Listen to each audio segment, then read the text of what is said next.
Hello दोस्तों, आपका स्वागत है मेरे इस वीडियो में। आज का हमारा टॉपिक है WTO वर्ल्ड ट्रेड ऑर्गेनाइजेशन, विश्व व्यापार संगठन के बारे में महत्वपूर्ण बातें और इससे आने वाले क्वेश्चनों के बारे में हम इस वीडियो में चर्चा करेंगे। तो चलिए हम अपने इस वीडियो को शुरू करते हैं और जान लेते हैं WTO से कौन कौन से क्वेश्चन आते हैं।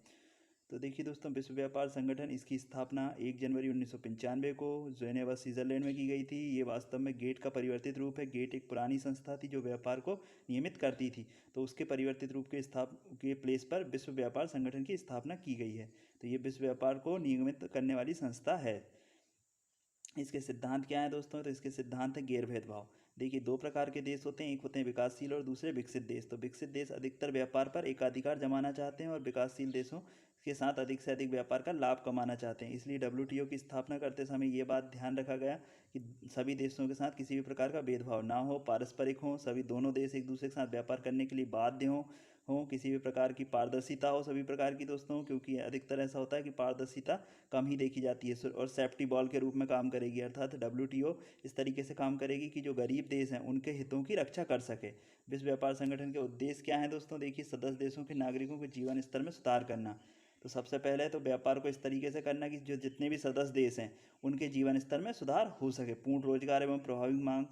इस देखिए, पूर्ण रोजगार के लिए जरूरी है कि इंडस्ट्री चलती रहे, मांग में वृद्धि होती रहे, वस्तु और सेवाओं का व्यापार होता रहे, विश्व व्यापार के संसाधनों का इष्टतम उपयोग होता रहे और पर्यावरण की रक्षा भी हो सके। क्योंकि देखिए, यहाँ पे विश्व के संसाधनों का इष्टतम उपयोग मतलब पहले ये था अनुकूलम या सही उपयोग करना है, वहीं पर्यावरण की रक्षा करना भी दोस्तों WTO के प्रमुख उद्देश्यों में से एक माना जाता है, क्योंकि अधिकतम व्यापार के संदर्भ में पर्यावरण जो है मानकों का ह्रास होता चला जाता है।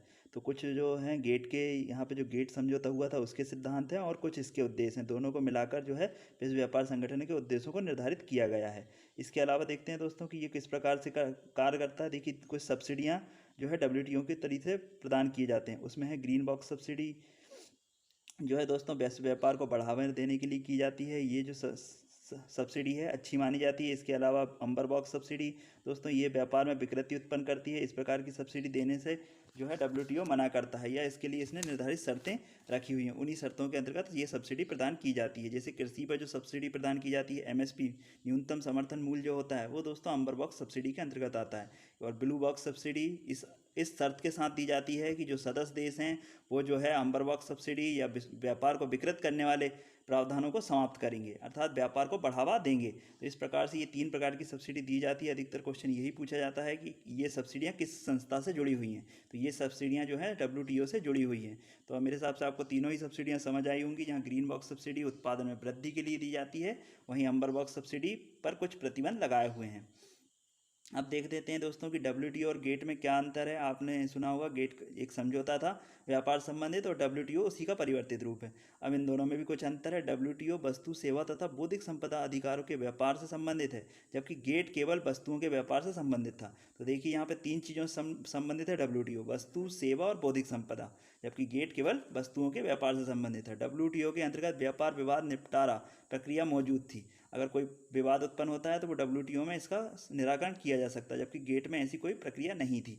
गेट के प्रावधानों के अंतर्गत सरकारी संविदा पक्षों को अपने नियम कानून परिवर्तन करने की अनिवार्यता नहीं थी। जो भी देश गेट के समझौतों पर साइन करता था वो अपने नियम और कानून चेंज नहीं कर सकता था, जबकि WTO में सभी देश अपने नियम जो भी हैं वो चेंज कर सकते हैं। जैसे आपने भी देखा होगा कि कोई भी देश किसी भी देश के साथ व्यापार पर टैक्स बढ़ा सकता है, घटा सकता है, वो ये सब चीज़ें सभी देशों को इसके अधिकार हैं, क्योंकि सभी देश वर्तमान में WTO के अंतर्गत सदस्य हैं।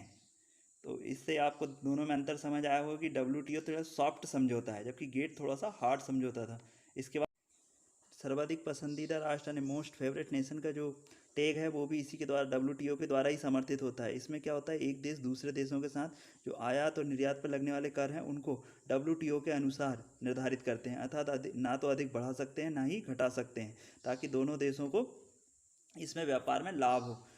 हाल ही में आपने देखा होगा कि भारत ने जो है पाकिस्तान से मोस्ट फेवरेट नेशन का जो है टेक वापस ले लिया है, क्योंकि भारत सरकार ने बहुत पहले 1995 में ये टेक पाकिस्तान को दे दिया था और पाकिस्तान से भारत आने वाले बहुत सारे व्यापार पर उसे छूट प्राप्त होती थी, और हाल ही इसे हटा लिया गया है। आज की वीडियो में दोस्तों बस इतना ही। मिलते हैं हमारे नेक्स्ट वीडियो में। अगर आपको मेरा ये वीडियो पसंद आया तो इसे लाइक करना ना भूलें और साथ ही मेरे चैनल को सब्सक्राइब कर